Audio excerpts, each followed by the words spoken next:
Yeah, so I'm going to take very much as a UK perspective. That is the role of the Committee on Climate Change. We're set up in UK legislation. As Jane said, we're set up by the Climate Change Act. I'm just going to talk a little bit about our role and what we do. Then I'll talk about our measurement issues around progress towards meeting these mitigation targets in the UK, both looking at the kind of high-level progress when we look at emissions in the UK overall, and then going into the indicator framework that the committee has set up and uses to track progress towards these budgets year by year and reports to Parliament. So there's the Climate Change Act 2008, sets out in legislation requirement for the UK to reduce its greenhouse gas emissions on 1990 levels by 80% by 2050, and it also sets up this process of setting legislative 5-yearly carbon budgets. So there have to be at least 3 of these 5-yearly budgets in legislation at any one time. We currently have budgets set out to 2027, and that 4th carbon budget covers the period 2023 to 27, and to hit that budget we need to reduce emissions in the UK by around 50% compared to 1990 levels. So the purpose of the budget is very much about setting a trajectory towards meeting the long-term target. The Act sets up the Committee on Climate Change, so we are a non-departmental public body. We are independent of government. There are 7 members of the committee who are appointed to the committee for their expertise, whether it's in relation to science, economics, technology, currently chaired by Lord Deben, previously known to some of you as John Gummer, previous Conservative Environment Minister. We report, as I've said, annually on progress towards meeting the budgets, and we don't report to government on this, we report to Parliament. And Parliament is then able to hold government to account for that progress. If we are saying to get to Parliament that we think the UK is off track, government either would have to report to Parliament on why it thinks that assessment is incorrect, or it would have to report on the measures that it is taking to put the UK back on track towards meeting those budgets. So there's the scale of the challenge, 80% reduction by 2050 on 1990 levels. Meeting that is going to require action across all sectors of the economy. Electricity generation by itself currently accounts for about the level of emissions that will be allowed in 2050 overall. So we need to get all of the emissions down across all sectors. When you take account that it's probably more difficult to reduce emissions in the agriculture sector and for aviation use, we're probably looking at a reduction in CO2 for energy or energy use of around 90% plus by 2050. So effectively decarbonising the energy system. We have to advise government on the levels of the carbon budgets. There's a number of things that in making that advice we have to take account. We take account of the path to 2050. We have to be recommending something for those budgets which is on track to 80%, but it's also leaving us, in our view, feasible options that are still available post the budget periods to hit the 2050 targets. We have to take account of where we are internationally in terms of the international negotiations and also where the EU is and the UK's contribution to EU targets. But in particular, it's important in that bottom part of the slide, we do a lot of work sector by sector where we build up a picture of the abatement options that we think are available in the different sectors for CO2 and for the other greenhouse gases, where we're looking at the technical feasibility of options, we're looking at the costs of those options, the economic feasibility, and building up a picture, therefore, of where it is most cost effective to reduce emissions, both by 2050 but also in the budget periods, and making recommendations on that bottom-up basis of where we think we can get to economy-wide for emission reduction. So those are the legislative budgets. The green bars are the orange bars, interim budgets out to 2022. Those are legislative budgets accepted from our initial advice to government and legislated. And those orange bars are consistent with the UK making a contribution to the EU's target to reduce emissions by 2020 by 20%.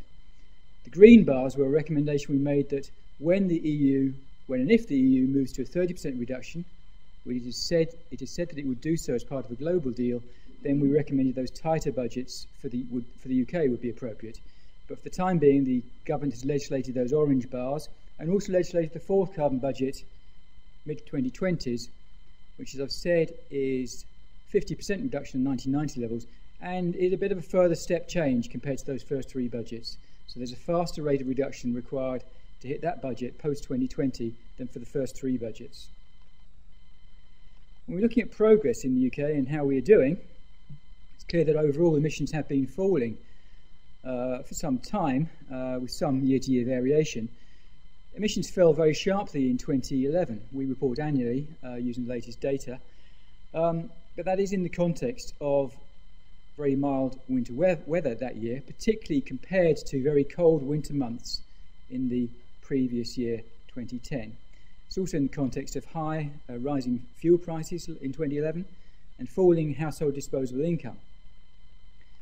So one of the things that we do is try to make some adjustments to those year-by-year figures and try and look at what is the underlying progress. And there are a number of measurement issues here which are important to us. We start here showing the overall actual emissions reduction, 7% in 2011. We temperature adjust for that, so we look at the weather factors attached to the fact that that was a relatively warm winter, especially compared to the previous year. And using historic data on the relationship between weather, temperature and energy use, we make an adjustment for how much we think that has affected energy use and emissions in that year. And we then look sector by sector at the carbon measures that are actually being implemented by the government in 2011. So we look, for example, at the number of cavity wall installations that have gone in, the number of solid wall installations and loft installations that have gone in. And using DEC data on average emission savings expected from those kinds of measures, we build up a picture overall for the emissions effect, the number of assumptions there about what those measures are delivering. We build up a picture of the impact of measures, and for 2011 we estimated that carbon measures going in, funded or required by government, were actually producing less than 1% reduction in emissions in 2011, which left as our residual, in this case, other factors going on, which is a combination of things like lower household incomes and rising energy prices, which were reducing energy demands. The key message for us there was around the impact of the measures. You can see that less than 1% delivered in emissions reduction in 2011. To meet the budgets that we've set for 2020, we need to be doing around 3 times that level. So there is a big shortfall between the amount of measures that are going in at the moment and what is required to hit the budgets going forward. If we were simply to continue an emissions trajectory based on that measures in 2011, which we're kind of calling an underlying rate of progress, the rest of this is transitory, we don't know how it will move in future, we'd be on track still for hitting the first 2 carbon budgets in the UK, but not for hitting the 3rd and 4th carbon budgets. So a key part of our message back to government is the need to be ramping up on the delivery of reduction measures. In judging that progress across the economy, we develop a set of indicators, sector by sector, of the things that we expect to be seeing if we were to be on track towards meeting those budgets. So we break emissions down into the emissions intensity and the level of energy demand. Simply tracking emissions by itself would not be telling you very much. It wouldn't be giving you an awful lot of detail about where those reductions are taking place, but also that data is quite out of date by the time we get to see it. We're a couple of years behind. So we're also developed a whole set of other measures where we're looking at uptake of low carbon technologies. We're splitting the demand side down into measures which are going in, like the insulation measures to reduce energy demands, and we try and track what might be happening on behaviour change measures. So there might be things like take-up of measures in the transport sector, which are aimed at getting people out of their cars, for example, and into public transport, or whether people are changing their thermostat temperatures, putting on a jumper, whatever, trying to reduce energy demand in those ways. And we set up a number of forward-looking indicators, so things like what's in the planning system, what kind of low-carbon technology measures are in the planning system which will come forward in future years and contribute to real emissions reductions. Just as some examples of that, no, firstly, before that, sorry, just to say that overall we set out then sector by sector the kind of indicators that we expect to see progress on, and we also set out where we would expect those indicators to reach if they were on course. What would be required of those indicators if we were to be on course towards meeting the budgets, and that's called our extended ambition scenario.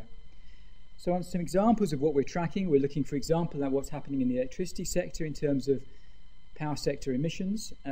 We split that down between emissions intensity in the top left, so that's grams per kilowatt hour generation, and how that changes, and the level of demand, the level of electricity consumption, which is in the bottom left. And it's the combination of that gives us our total emissions. And we see that in 2011 there was a reduction in emissions intensity. We can track that largely to a bit of nuclear power coming back online and also to greater renewables generation. There was also a bigger reduction in electricity consumption, and that was largely, we think, linked to the warmer winter temperatures. But then we would also track things like this, which is showing in the top two charts the amount of on and offshore wind capacity that is coming online year by year. So the blue bars are the actuals in terms of how much was coming online. The oranges are the trajectory that we set in our first progress report that we would track against. And you will see that the blues and the oranges, they're not too far apart. We're broadly on track to where we think we need to be, except that there is this big ramp up in ambition. If we're to hit those budgets, we need to see faster rates of deployment in years coming through to 2020 and beyond. Should we be worried about whether that rate of ramp up is possible? Well, then we're tracking things like the amount of on and offshore wind that is in construction, the amount that has had planning consent and is awaiting construction, and the amount that is in the planning system. And by applying some assumptions about the amount that's in the system that we expect to come through to get approval based on historic experience, we think that we are broadly on track. Those amounts that are in the system are broadly what is required to get us towards the kind of indicators we have set for the amount of wind capacity required by 2020. More broadly, we have suggested that decarbonisation of the power sector is crucial to decarbonisation targets for the UK. It's a sector where we'd expect it is cost effective to move more quickly than other sectors. We have suggested the government should set an ambition for grams per kilowatt hour generation of around 50 grams by 2030, compared with a level which is around 500 now. And this chart just sets out a broad picture of how that might be achievable over time, starting with shifting out of existing coal generation towards gas. So using the gas generation we already have, using the gas capacity more fully and ramping down the coal generation, we could reduce grams per kilowatt hour down from roughly 500 to around 300. You can then add in the red bar, which is continuing to build, in particular that on and offshore wind, but also some other renewables, consistent with meeting our 2020 target for renewables as part of the EU targets. But we can get down to a little bit over 200. If we continue to deploy on and offshore wind in the 2020s at broadly that rate that's been required to 2020, there's further reduction that takes us below 200. We then allow for 3 or 4 capture and storage demonstrations to come on stream. I think one before 2020 and others in the 2020s, but we can get further. We then have to allow for deployment of nuclear, and then with further deployment through the 2020s of either nuclear or capture and storage or more renewables, and the balance there could shift depending on what turns out to look like the most cost-effective technology as things develop. Then further build would be necessary, and we could get down towards around the 50 grams per kilowatt hour that the committee is recommending. In surface transport, we track demand, car kilometres, for example, also other modes, and that's been fairly flat actually the last few years. I mean, it jogs around a bit, but after rising for many years, it's been flatter in recent times, partly linked to the recession. We also track new car CO2, so grams per kilometre of new cars that are coming onto the market, and that is being driven primarily through EU directives, EU regulation requiring reductions in that carbon intensity of new vehicles. And we are actually outperforming the indicator that the committee set out in its first progress report back in 2009. Now, that may partly be about the effect of recession and people buying more fuel-efficient and smaller cars. We don't know exactly what's driving it. We don't know when, or we don't know if that will be maintained, if and when economic growth resumes and household disposable incomes start going up. So it's something we need to continue to track. And we also track things like biofuels penetration, which is broadly in line with the government's targets, again, under EU legislation. We look at electric vehicles. Numbers of electric vehicle sales are well below the kinds of trajectory. These are still extremely low numbers, of course, that we set out in our progress reports that we think we need to track. We have an ambition for the UK. We'd like to see something like 1.6 million electric cars and vans on the roads in 2020. We're talking about very low numbers at the moment, but these vehicles are only just beginning to come onto the market. So we hope to see some rapid increase in those vehicles being sold. On the energy efficiency side, a big part of what we're interested in is the scope for reducing energy demands through greater insulation, greater cavity walls, increasingly greater solid wall insulation. Many lofts have now been done. There's still a few that need to be topped up in particular. There are a number of barriers which the government's trying to address through its policy measures to address take-up in these areas. But there's also issues around the evidence base, and in particular about the residual housing stock that still needs some of the insulation is probably some of the harder to treat houses. So they may not resemble, and they may not be quite the same as the houses that have been treated to date. These may be the more difficult ones, they may be more costly, they may be less effective in terms of the impact that those measures have in reducing energy demands. That's the kind of thing that we are interested in and like to see more work on.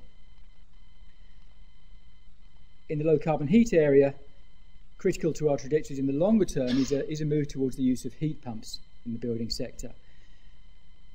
We're very interested there in measures to overcome consumer resistance to take up of electric heating through heat pumps, which requires accreditation around the installers. It also requires standards around the heat pumps themselves. It requires greater information to the public to understand the concept and how these measures work, and to convince the public more about their reliability.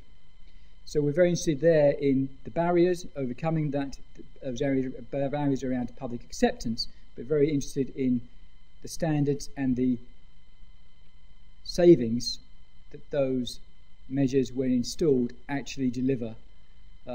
Trials to date have suggested in the UK they haven't delivered the amount that had been expected of them, so we need to understand why. We need to understand why their performance seems to be accepted in some other countries, but not yet in the UK. Those are the kind of things that we're tracking year by year, and I hope that that's of interest to you across all sectors of the economy. Thank you very much.